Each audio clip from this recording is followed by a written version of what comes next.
Hello, welcome to this session. Today we will be dealing with the second remedy, and that is known as suit for specific performance.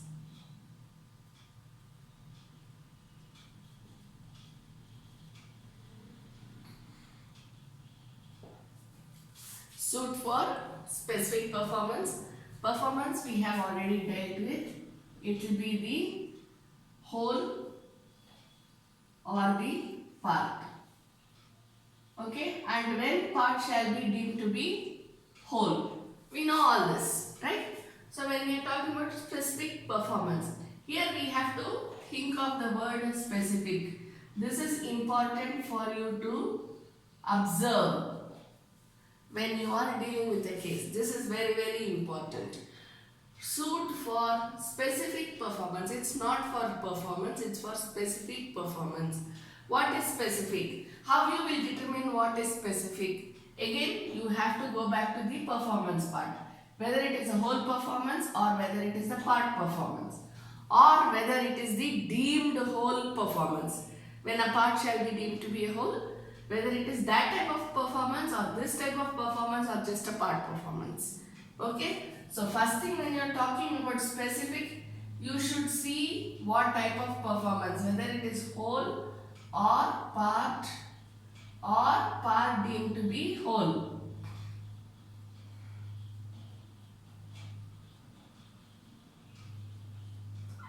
Very, very important. How will you know whether this is what is expected? For this you have to look at the promise made. Okay, so for this you have to look at the promise made. What else should you look at? You should look at the consideration.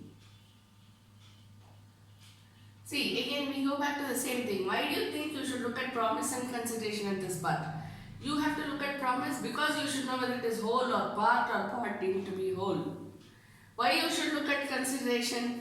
Because the contract will tell you that if such consideration is paid, then the promise has to be taken up, okay, performed. So you have to see whether the consideration is done, so that you will see whether the promise should be performed or not. We have seen ample examples yesterday. We were doing 2-3 examples yesterday. Consideration means what? Something in return. So when we are doing a promise, it should be done only when there is a consideration. If there is such a term in the contract, then you should see whether consideration is made, and then you have to see whether the promise is yet to be performed or not. So these are the 3 important things when you are looking at specific performance. So what is specific performance? The particular activity which needs to be performed. The particular activity.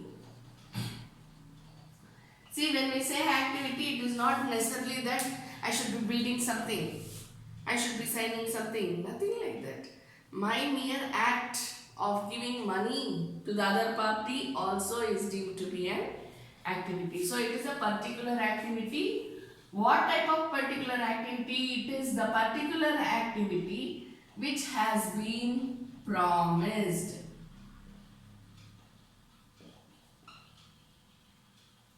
It is the particular activity which has been promised. So this is suit for specific performance. So when a suit is filed for specific performance, the person is not expecting any damages or injunction, maybe, okay. So what the person expects is the specific performance, because the person prefers performance over damages. Usually specific performance, it comes in the case of immovable properties, usually, okay. Even in business dealings we have specific performance suits. So even in business dealings we have, regarding immovable properties also we have specific performance suits. So when it comes to that, whatever has been promised, that has to be performed. And when you as a judge is looking at such a case, you should also see to it that the particular activity which has been promised should be performed.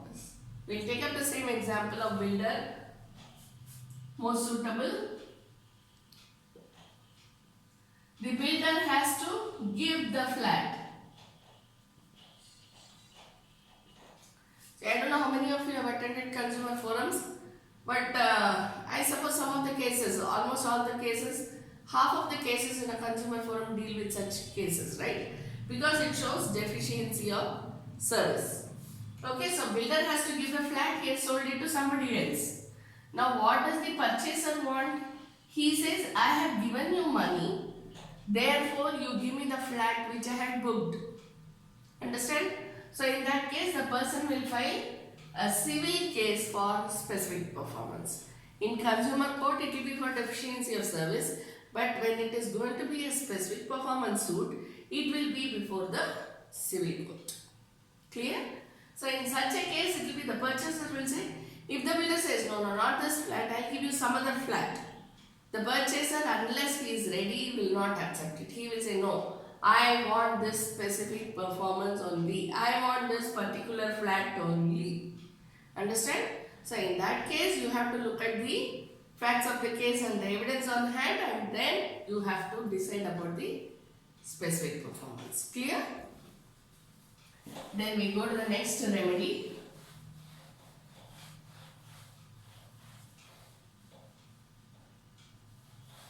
Suit for injunction.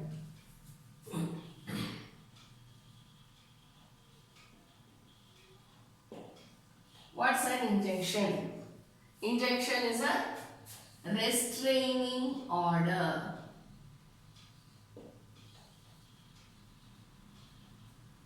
Injunction is a restraining order. Who gives the restraining order? It's a court. Court restrains either party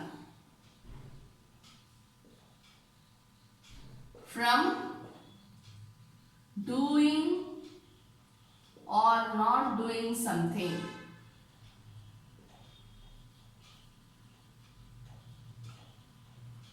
See, one thing I would like to tell you, doing, not doing, doing or not doing. What's a contract? When we say what's a contract, to do or not to do something. Am I right? So when we say to contract, to do and oblique or not to do something.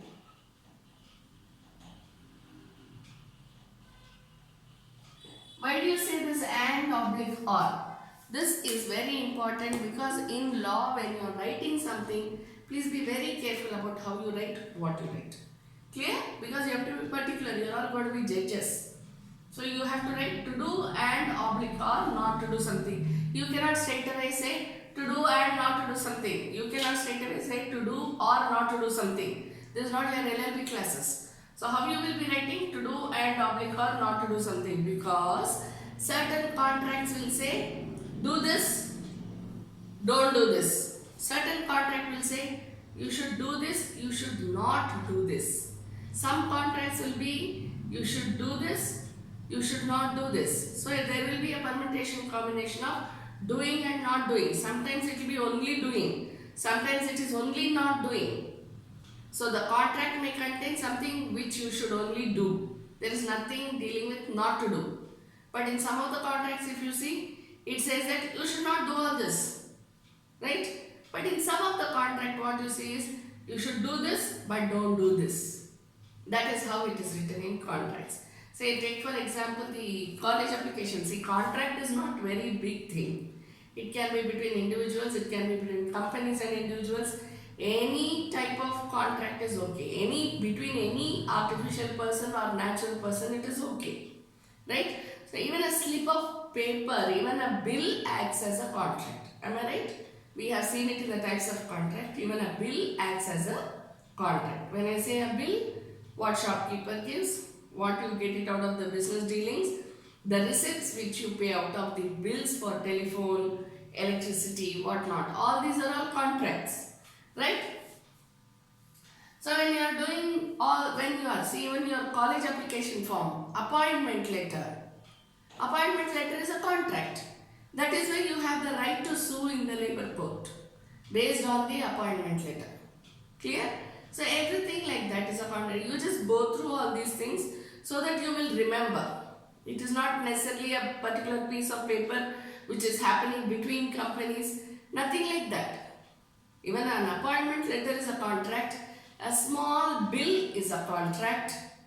Anything is a contract. Quotation is an invitation to treat. Am I right? Quotation. If we get a quotation for something, before buying some very big thing, what we'll ask for? Okay, we will take it the same construction. Suppose you get a house constructed and then you will ask for, please give the quotation. What is that quotation? It is invitation to treat. Once you get into the actual contract with the contractor, it becomes a contract. Okay? So a small bill also acts as a contract. That is why if I am going to buy a, say, a tube light from a shop and I say, come on, please give me a bill. Okay, the shopkeeper gives me a bill. What I will do, if the tube light is not working, I will take the bill as well as the tube light and go back to the shop and say, sir, this is not working. On what basis am I going back to him saying that this is not working? On the basis of the bill, which proves that I have had a contract with the shopkeeper. Understand? So all these are all very important. So you have to write and oblique or. And oblique or gives you the freedom so that when you are writing this, you can either write and or you can write or. Clear? If there is a supply for say coffee to companies, if there is going to be a contract with Zomato or whatever it is, So how will this thing be? You have to supply to our company only. You should not supply to the so and so companies. If there are going to be computer chips or say something else, some technical gadgets or something, and it has to be supplied only to a particular company. Each phone has a combination of its own. So each company has a combination of its own. Am I right? Only then they can make the phones. So what they will say, whatever part you are giving me, the special ones, don't give it to the other company and say, because I need to be special in the market, I want to compete with the other person. So you should not go to my competitor and supply the same special spare parts or the parts to the other company. Understand? If there is going to be one, say for example Nokia, and then we will take up Oppo. Okay? Now, Nokia has certain special traits. Oppo has certain special characteristics. Now this, even there is a contract with the parts person, Nokia will say, whatever you have supplied to me, you should not supply to my competitor. First of all, Nokia will say, you should do this, you should do this, you should do this, you should do this. And then what will it say? You should not do this, you should not do this. So what you have? And oblique or. So here you should do and you should not do. Understand? Sometimes it will be only to do. Should, should, should, should. In some of the contracts it will be should not, should not, should not, should not. So you have to always write this and oblique or. Please remember this just off the topic, but I am just telling you this because here when we are talking about injunction, what are we saying? Doing and oblique or not doing something. So this injunction is a restraining order, either party which is passed by the court towards either party, restraining them from doing or not doing something. When we say this something, you should think about the facts in issue. What are facts in issue? Facts in dispute. See, if there is a trespass case, for example, okay, and the person asks for temporary injunction. So what will that injunction be about? You should not encroach upon the other person's property. Am I right? Because it's a trespass. Okay. If we have to talk about the builder and the purchaser, which we have been taking so long. So what will the court order? Court will order the builder not to sell it to the third party. This will be the injunction order. Understand? Temporary. Understand? So this is what is the injunction. Here you have types of injunctions.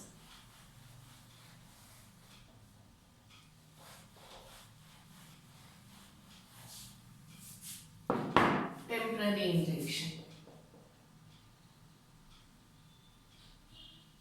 permanent injunction. See, usually when we say this permanent, we say it as permanent and mandatory injunction. This is for a temporary period of time. How long will it be? Even there is a suit. How long will the temporary injunction be? Till the next date of hearing, or till the court orders it to be so. Right? So it will be till the next date of hearing, or as the court deems fit.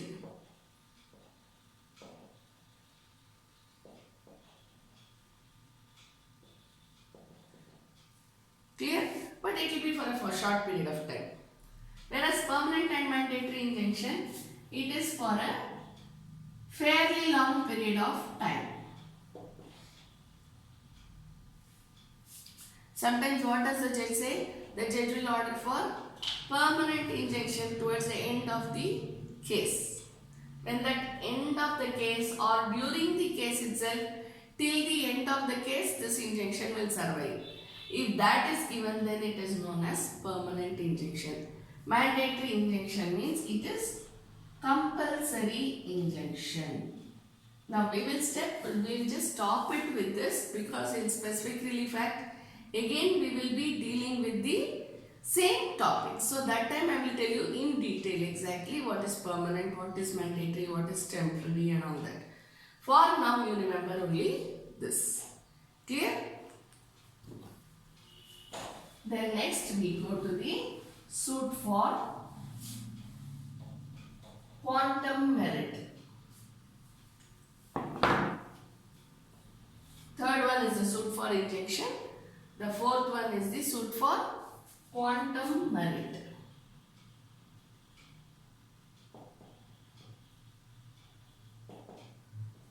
Quantum merit, as merits the quantity. If you have to strictly translate quantum merit, you can translate it in this manner. As merits the quantity. Okay. So when you are talking about the as merits the quantity, it will be exactly the cost of the product. Say for example, a manufacturer has lost 100 bales of cotton in a fire. Okay. There is a fire which has burned down his godown, in which he has lost 100 bales of cotton. So what will he be getting? He will be getting the cost for the 100 bales of cotton. He will be given the cost which has caused the damage. How will you determine the cost? Based on the damage. So whatever damage has occurred, on that basis the cost will be calculated. But how will the cost be calculated? Here damages will not be taken into consideration. Damages means compensation. Here compensation will not be taken into consideration. Only the damage will be taken into consideration. 100 bales of cottons have been damaged. Then the cost for the 100 bales of cotton which were damaged will be given to the party. Clear? So this is what we have to read regarding the Contract Act. This gives you the general principles of contract. Then we have the pledge, indemnity and guarantee. All those are all based on whatever are the general principles of the contract. Okay, when you are talking about pledge, what's a pledge? Pledging of movable property. So what all you have to learn about in pledge, indemnity and guarantee and agency law are basically the rights and liabilities and duties. Okay, your focus should be on the rights, liabilities and duties. Who is a pledger? Who is a pledgee? Bailment. Okay, So those are all the main concepts which you need to learn in that. But apart from that, everything which is given there is what has been explained in the general contracts. Okay? Thank you.